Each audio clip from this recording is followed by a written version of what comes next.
I want to talk about education. 34 years old is now the average age of a first-time buyer in the UK. A lot of people would potentially say that's because house prices. Lifestyles have changed and everyone realises perhaps it's a step too far to buy a house at sub 30 that they just don't bother trying. So easy to get credit, overdrafts, credit cards. Like, they don't teach you how to manage your money. Actually, the logistics of how you buy a property.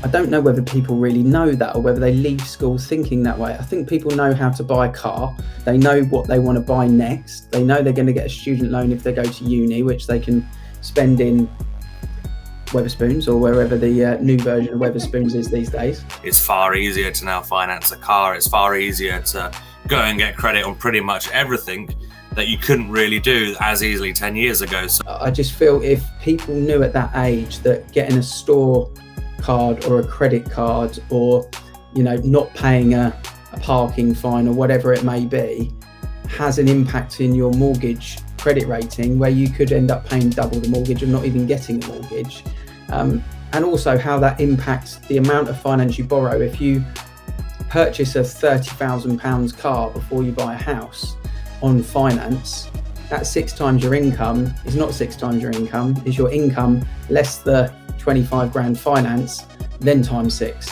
And these little things that people potentially don't know at that age would be important for them to know, I think. And if your parents out there and you're watching this now or later on, what do you think? I'm meeting with a local school in 2 weeks to talk to the headmaster about it, because I'm keen to think if I had an hour with a load of 17 or 18 year olds, they'll have a completely different outlook on how they leave sixth form or college, and where they spend their money and how important it is to save.